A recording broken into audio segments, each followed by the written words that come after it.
A big hello from me and welcome to Paul Rolls Dice. Now, as you can see, I have a character sheet, writing supplies and some dice. And today I am beginning a new adventure, something a little bit different to what I normally do. And that is The Warlock of Firetop Mountain, the first book in the Fighting Fantasy series by Steve Jackson and Ian Livingstone. Now, I was inspired to purchase my own copy of this and give this a go thanks to a YouTuber I've been watching recently called AshQuest. I will be leaving a link in the description of this video. Massive shout out to AshQuest. He's running through this book in an awesome series that he's doing, and it really has inspired me to dive in and give it a go. Now, I have heard of the Fighting Fantasy series of books before, but I've never jumped in, and me being a big Dungeons and Dragons player, dungeon master, a role-playing game fan in general, I thought, why the heck not? Why the heck not? So we're going to dive into this. So the first part of this video is going to be an introduction to what the Warlock of Firetop Mountain is. There'll be a few pages going through the narrative, and then we get onto the cool stuff. We generate our character by rolling some stats. That's what the dice are for. We've got 2 dice there for my hero, who is unnamed at the minute, and maybe down the line in a future episode I will need your help to give our hopefully lucky adventurer his own name, and then we know who we're talking about. And these are the dice for the enemies, because there is going to be combat and all sorts of things. So first and foremost, let's take a look at this. So the Warlock of Firetop Mountain. Deep in the caverns beneath Firetop Mountain lies an untold wealth of treasure guarded by a powerful warlock, or so the rumour goes. Several adventurers like yourself have set off for Firetop Mountain in search of the Warlock's hoard. None has ever returned. Do you dare follow them? Your quest is to find the Warlock's treasure hidden deep within the dungeon, populated with a multitude of terrifying monsters. You'll need courage, determination, and a fair amount of luck if you are to survive all the traps and battles and reach your goal, the innermost chambers of the Warlock's domain. Okay, so let's get straight into this then. How to fight creatures of the underworld. The Warlock of Firetop Mountain is a fantasy adventure in which you are the hero. But before you start, you must first create your character by rolling dice to determine your skill, stamina, and luck scores. This is sounding cool already. Enter these on the adventure sheet on pages 18 and 19, but we do have a printed version, so we don't have to keep flicking to that on the book. That one in the book. These scores will change during the adventure. Write on the adventure sheet in pencil so you can erase previous scores when you start again. I love that it says when you start again.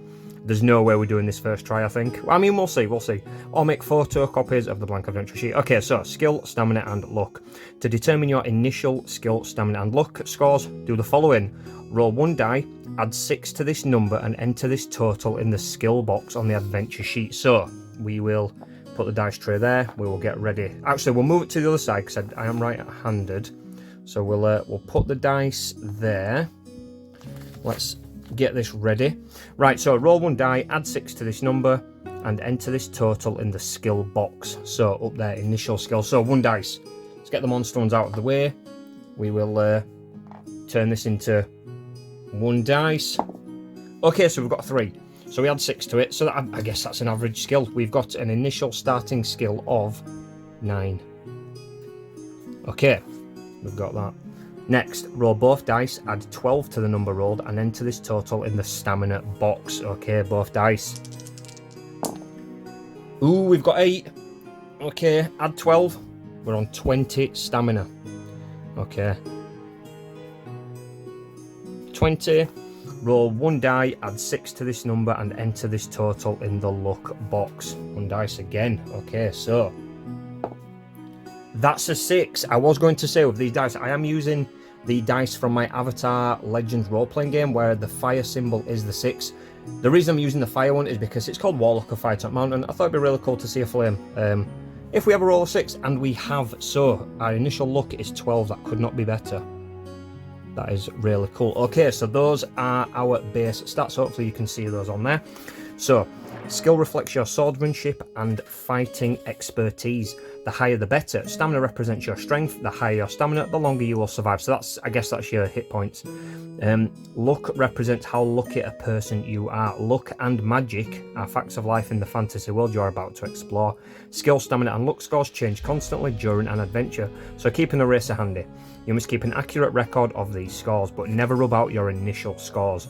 Although you may receive additional skill, stamina and luck points, these totals may never exceed your initial scores except on very rare occasions when instructed on a particular page. Okay. So battles, how do we slay monsters? When you're told to fight a creature, you must resolve the battle as described below. First, record the creature's skill and stamina scores as given on the page in an empty monster encounter box on your sheet, so we can keep track of enemies just here. Okay. The sequence of combat is then roll 2 dice for the creature, so we would roll these 2 first. Add its skill score. This total is its attack strength. I would then roll my 2 dice. Add my skill score. This is my total attack strength. Whose attack strength is higher? If your attack strength is higher, you have wounded the creature. If the creature's attack strength is higher, it has wounded you. If both are the same, you have both missed. Start the next attack round from step 1. Okay. If you wound a creature, subtract 2 points from its stamina score.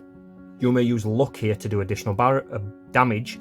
See using luck in battles below. Right, so we can spend luck points to boost our damage. So let's say, for instance, if we did a test right now.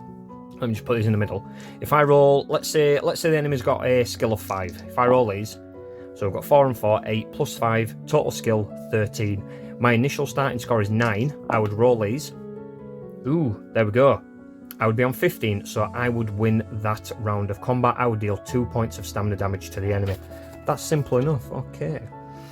If the creature wounded you, subtract 2 points from your stamina. You may use luck to also you can use luck to increase or minimize damage. Make the appropriate changes to either the creature's or your own stamina scores and your luck score if you used luck, and begin the next attack round. Repeat steps 1 through 6. This continues until the stamina score of either you or the creature you are fighting has been reduced to 0, which is death. Okay. Escaping battles. On some pages you will be given the option of escaping from a battle. You may only escape if it is offered to you on the page. If you do run away, the creature automatically scores 1 wound on you. Subtract 2 stamina points as you flee, so 1 wound is 2 stamina points. Such is the price of cowardice. Wow. You can use luck on this wound in the normal way too. Okay, so luck. Sometimes you'll be told to test your luck. As you will discover, using luck is a risky business. The way you test your luck is as follows. Roll 2 dice. If the number rolled is equal to or less than your current luck score, you have been lucky. If the number rolled is higher, you have been unlucky. The consequences of being lucky or unlucky will be found on the page. Each time you test your luck, you must subtract 1 point from your current luck score.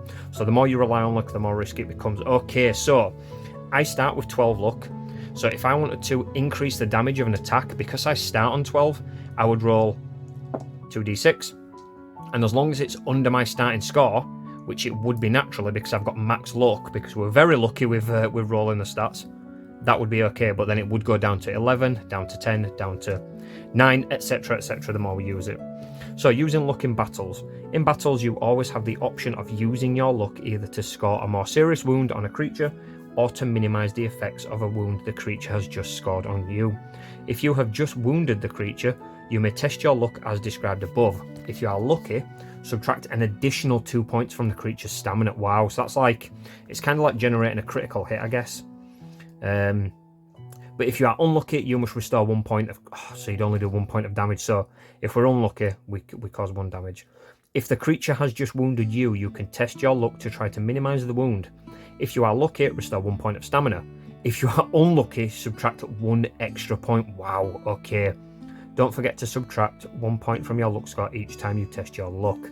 Restoring skill, stamina and luck. So skill. Occasionally a page may give you instructions to alter your skill score. A magic weapon may increase your skill, but remember that only 1 weapon can be used at a time. You cannot claim 2 skill bonuses for carrying 2 magic swords. Your skill score can never exceed its initial value unless specifically instructed. Drinking the potion of skill, see later, will restore your skill to its initial level at any time.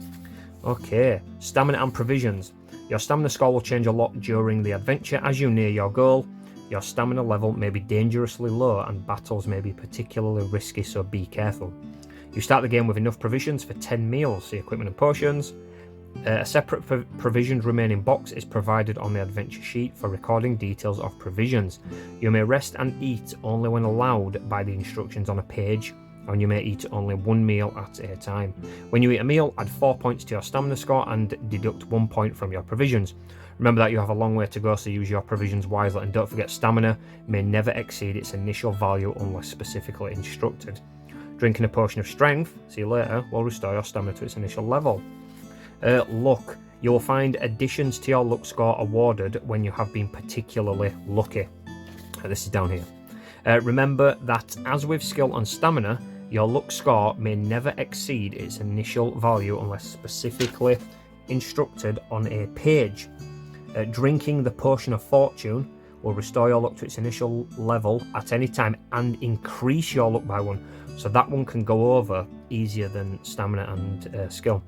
Alternative dice. If you do not have a pair of dice handy, rolls are printed throughout the book at the bottom of the pages. Flicking rapidly through the book and stopping will give you a random dice roll. Oh, so if I didn't have my dice, I could just go there.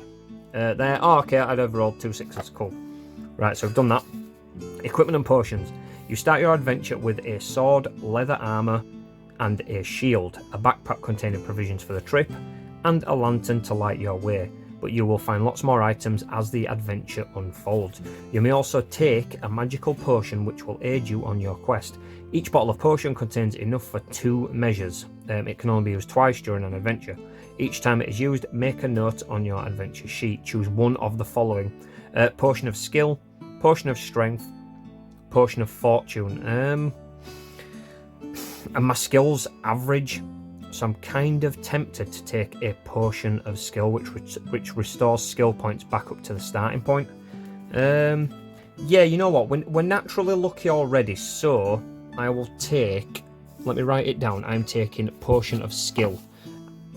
So potion skill, and we just need to remember, I'll put 2 boxes. Every time we use it, I'll put a cross in the box or a tick in the box or something, just so we know that we've used one of the measures. These potions may be taken at any time during the adventure. That's good. Taking a measure of potion will restore skill, stamina, or luck to their initial level. The potion of fortune will increase your luck score by 1 point and restore luck to this new level. I've already got 12 luck, so I think we're fine for that. Hints on play. There is only one true way through the warlock's dungeon, and it will probably take you several attempts to find it. Make notes and draw a map as you explore. This map will be useful in future adventures and help you to identify unexplored sections of the dungeon. Not all rooms contain treasure. Many merely contain traps and creatures which you will no doubt fall foul of. Several keys are to be found in the dungeon rooms. Only by arriving at the warlock's treasure with the correct keys will you open his chest and get to his treasure.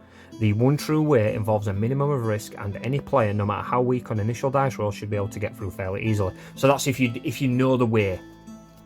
May the luck of the gods go with you on the adventure ahead.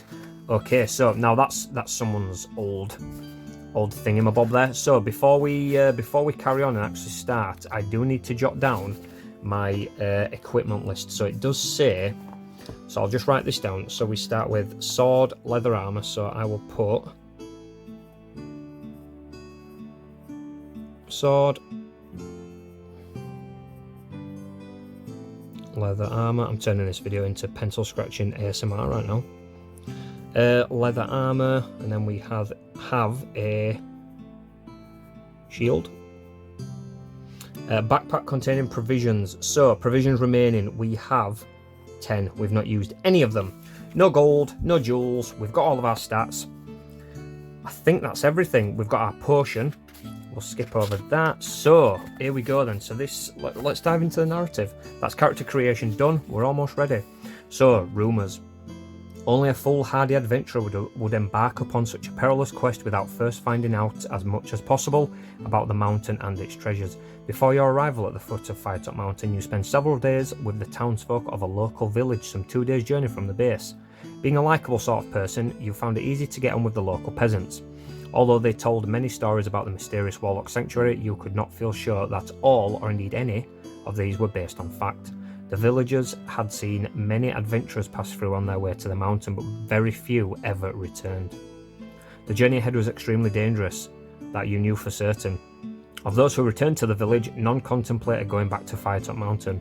There seemed to be some truth in the rumour that the warlock's treasure was stored in a magnificent chest with 2 locks, and the keys to these locks were guarded by various creatures within the dungeons. The warlock himself was a sorcerer of great power. Some described him as old, others as young. Some said his power came from an enchanted deck of cards, others from the silky black gloves that he wore. The entrance to the mountain was guarded by a pack of warty-faced goblins, stupid creatures fond of their food and drink. Towards the inner chambers, the creatures became more fearsome. To reach the inner chambers, you would have to cross a river. The ferry service was regular, but the ferryman enjoyed a good barter, so you should save a gold piece for the trip. The locals also encouraged you to keep a good map of your wanderings, for without a map, you would end up hopelessly lost within the mountain. When it finally came to your day of leaving, the whole village turned out to wish you a safe journey. Tears came to the eyes of many of the women, young and old alike. You couldn't help wondering whether they were tears of sorrow shed by eyes which would never see you alive again. Now turn over. Okay, so we're about to dive in to the game. Now, before we do this, I do need to grab some paper to start sketching our map. So if I just put my pencil there, that's the adventure sheet. I do have a second one for a second playthrough, maybe, possibly. And what we'll do is I'll put my stat sheet just up there until we need it, and I will put this paper here, and hopefully we can draw some semblance of a map while we're playing. So we'll see how it goes. So we turn over.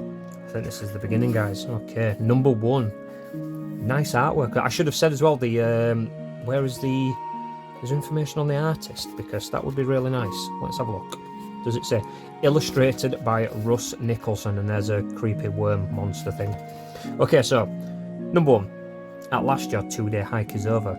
You unsheath your sword, lay it on the ground, and sigh with relief as you lower yourself down onto the mossy rocks to sit for a moment's rest.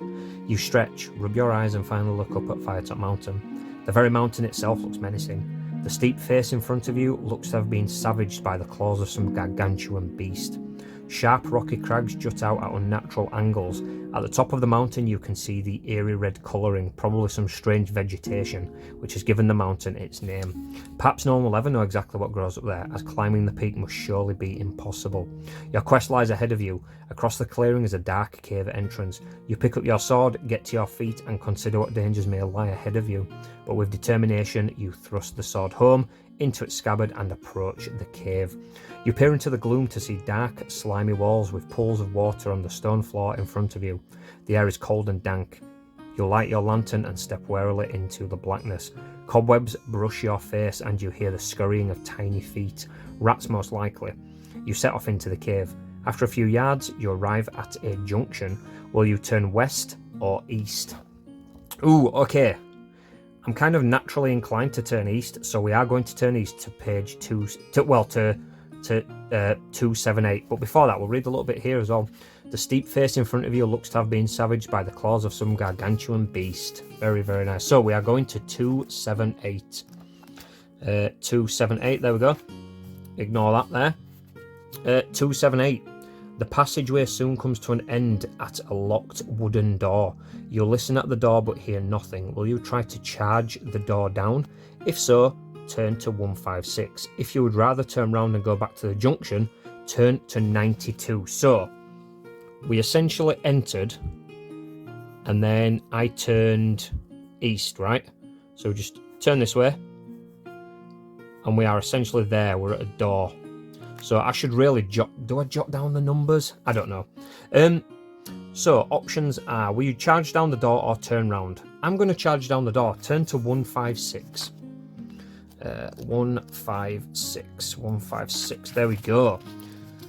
You charge the door with your shoulder. Roll 2 dice. If the number rolled is less than or equal to your skill score, you succeed. Turn to 343. Right. Equal to or less than skill score. Equal to or less than skill. So my skill, if we look on the character sheet, my initial skill is 9. We need to roll under 9. Let's get going. Let's get going. We're on 7. Awesome, we've done it. If you succeed, turn to 343. 343. 343. Here we go. The door bursts open and you fall headlong into a room, but your heart jumps as you realise you are not landing on the floor, but plunging down a pit of some kind. Luckily, the pit is not particularly deep and you'll land in a heap less than 2 meters down. Lose 1 stamina point for your bruises. Climb out of the pit into the room and leave through the door, heading westward. Oh god. Okay, so we've essentially I'm just trying to figure out how to do this. Oh man. So we've gone west, we've hit a door, then we've fallen down a pit, and we're going to be heading westwards. So we're down some stairs. Oh god, this is going to go mental, isn't it? This map is going to go insane. I'm going to put a circle there because this is where we started. This map is not going to make sense, so please bear with me, pals. I also lose a point of stamina, so my initial stamina is 20. We are on 19 for hurting ourselves. Great. Okay, so we're heading westwards. Turn to 92. 92, 92, 92, 92. Where are we? Have we found it? Next page. We have it. 92. You arrive back at the junction. In the passage, you'll look left to see the cave entrance in the dim distance, but walk straight on. Turn to 71. So, we've fallen down. We're back at the junction, looking, because we're facing this way, looking leftward indeed shows the entrance. So now, we walk straight on, which would mean turn to page 71. So we're walking this way. So we are now indeed going west. So we turn to page 71. Okay. Or turn to 71. I keep saying page. There's a right-hand turn to the north in the passage. Cautiously, you approach a sentry post on the corner, and as you look in, you can see a strange goblin-like creature in leather armour asleep at his post. You try to tiptoe past him, test your luck. If you are lucky, he does not wake up and remains snoring loudly. Now, testing luck, we roll 2 dice, and it needs to be underneath our initial luck score. So our luck is 12. We succeed, but luck now goes down to 11, but we did succeed, and it did say there was a right turn, so the right turn is there, and this goblin sentry post is on this corner here. I'm going to put a G for goblin. I'm probably going to get confused as we go along, but bear with me. He does not wake up and remains snoring loudly. Turn to 301. Okay, 301, 301, 301. To your left, on the west face of the passage, there is a rough-cut wooden door. You listen at the door and can hear a rasping sound, which may be some sort of creature snoring. Do you want to open the door? If so, turn to 82. If you wish to press on northwards, turn to 208. You know what? We're going to open it. So let me just read again. So we walk down the passage. To your left, on the west face of the passage, there's a rough-cut door. So this is essentially going up here, and there's a door. There's a door there. Okay. Whew. Turn to page 82. Right, we are going to do this. Let's give this a go. Turn to page 82. 82. Where are we? 82. Here we go. The door opens to reveal a small, smelly room. In the centre of the room is a rickety wooden table on which stands a lit candle. Underneath the table is a small wooden box. Asleep on a straw mattress in the far corner of the room is a short, stocky creature with an ugly, warty face. The same sort of creature that you found asleep at the sentry post. He must be the guard for the night watch. You may either return to the corridor and press on, or creep into the room and try to take the box without waking the creature. If you want to try to steal the box, test your luck. If you are lucky, he does not wake up. Okay, so we need to roll 11 or under, and we get it with 9. But that does mean luck is down to 10. Luck's going down, but we're doing things.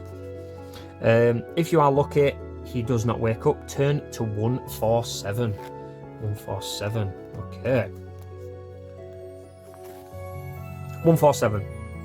You leave the room and open the box in the passage. Inside you find a single piece of gold and a small mouse, which must have been the creature's pet. You keep the coin and release the mouse, which scurries off down the passageway. Gain 2 luck points and turn to 208. That is awesome. So we've got 1 gold coin.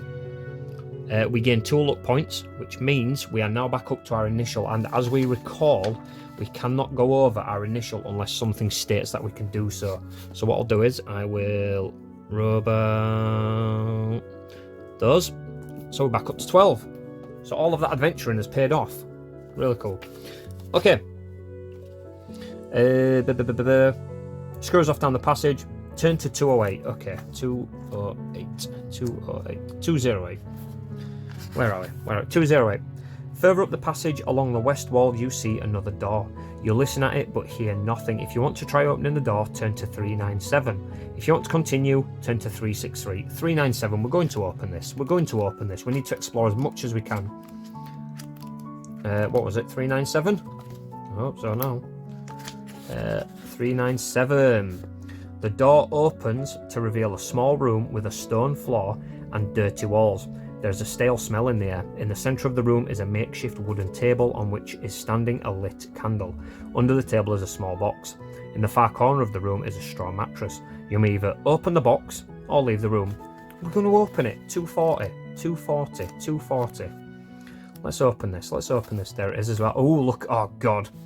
The box is light, but something rattles within. You open the lid and a small snake darts out to bite at your wrist. You must fight the snake. And there it is. So we are on our first combat of this adventure, my friends. So we will... Snake has got a skill of 5 and a stamina of 2, which means we only need to hit it once to kill it. So combat goes as follows. So we will put that there. Combat goes as follows. We roll for the enemy. So we've got 4, 5, 6 plus his skill of 5, which is 9. I would then roll mine. So we start on 9. I get a 6 and a 4, so 10. We are on 19. We deal 2 points of stamina damage. Snake is destroyed. Get wrecked, Snake. First combat is over. So I'll put a line for that just to know we've done it. If you kill the snake, turn to 145. I love how there's nothing else there. If that snake killed us, it's game over. So turn to 145. 145, 145. Where are we? 145. There. The box has fallen to the ground during your fight with the snake, and out of it has fallen a bronze-coloured key with the number 99 carved into it. You may take this key with you, note it on your equipment list, and leave the room. Add 1 luck point and turn to 363. Now, I'm on 12. I can't add a luck point, I don't think. So we take a... So add it to our equipment list. So I'll put key number 99. Okay, so we've got that in our equipment. And where do we go? Sorry. 363. Okay, the adventure continues. 363. 363. Further up the passage on the west wall, you see another similar door. You listen at the door and grimace to hear the worst singing you have ever heard in your life. Do you want to go into the room to investigate this hideous din, or walk up the passageway? Now, before we do that, I should make a note that we had another door there. That was a snake, and we'll walk further up, and there's another door, and this is the singing goblin. So I'm going to put snake. I'm just writing notes here. Bad singing. I'll put snake / key 99. Okay, so the maps, it's very basic, but we're okay. So bad singing. Shall we investigate this? I think we should. Turn to 370. Yeah, you know what? Let's do it. We'll turn to 370. 370. Ooh. The door opens to reveal a small room. The room is dirty and unkempt. A straw mattress lies in one corner. In the centre of the room is a wooden table upon which a candle burns, lighting the room with its flickering flame. A small box rests under the table. Seated around the table are 2 small creatures with warty skin dressed in leather armour. They're drinking some sort of grog, and by the way they stagger to their feet on your arrival, you assume they are very drunk. You may either draw your sword and leap forward at them, turn to 116, or slam the door quickly and run up the passage. I'm going to draw my sword, so that's this one here. Look, seated around the table are 2 small creatures with water skin. So we're drawing the sword, we're going for it. Page 116. 116, okay. The 2 drunken orcs you now face are obviously startled at your entrance, and as quickly as they are able, they fumble around for the weapons. You must attack each one in turn. Their drunkenness allows you to add 1 point to your dice roll when rolling to work your attack strength during each attack round. That is really cool. First orc. So we've got 5 skill, 4 stamina. So, map out of the way. 5 skill, 4 stamina. And second orc, 5 skill, and 5 stamina. Okay, so we've got to do these one at a time, so it will be enemy me, and then we'll start a new round. Okay, so let's do this. Orc number 1, skill 5 plus 7. Okay, 12. Now I get a +1, so for that +1 we'll treat my skill as 10 because it's normally 9, so it works the same way. Bloody hell. 20. That means we deal 2 points of damage to the first enemy. He's down to 2. Next orc is rolling. He's leaping at me with his sword. He's on 9. I'm already on 10. I'm beating him already. We're knocking that stamina down to 3. Okay, next round, back to orc number 1. Sorry, I should have really put those there. You won't have been able to see those. Orc number 1. Ooh, he's got 8 on top of his 5, so he's on 13. I need to roll 3 or above. We get it we just get it. Okay. Orc number 1 falls to my blade, so I wipe my blade on my cloth, getting ready to swing at this final orc. Orc swings on a total of 11. I am hitting. Oof, beautiful, for 18. He's down to 1. Now, I could spend a luck point to boost that damage, but I'm pretty confident we're not going to take a hit off these orcs. They're pretty weak. Yeah, he swings. He's got a grand total of 8. I can't miss. Even with that, we hit. Orcs dead. Combat over. We are victorious. We are sweaty. If you win the battle, turn to 378. Okay. 378. You wipe your bloodied sword on the mattress. The green blood leaves a slimy stain on the straw. Nice. Not nice. That's the opposite of nice. If I can turn the page. Stepping over the bodies towards the table, you flinch at the foul stench of the creatures. You pick up the box from under the table and examine it. It's a small wooden box with crude hinges. The name Farigo di Maggio is inscribed on a brass nameplate on its lid. If you wish to open the box, turn to 296. If you decide to leave it behind and leave the room, turn to 42. And I'm just looking at the time of the episode here, my friends. I think we will leave it there. That's kind of leaving it on a nice cliffhanger. We've killed some orcs. We've found a box and we don't know what is inside it, but be sure that we will be turning to page 296 and opening that box. So that is episode 1 of the Warlock of Firetop Mountain. I really hope you enjoyed this. I'm going to be honest, I'm enjoying this way more than I thought I would. This is really, really cool. The map is still early. I'm sure this is going to get filled out with a lot of things. I'm sure we are going to take damage down the road, but right now we're in a really good position. We've not been injured except falling down a hole and we hurt our leg a little bit. We found a key. We found some gold. I think it's going well. So, friends, until the next episode, take care. I will see you very, very soon.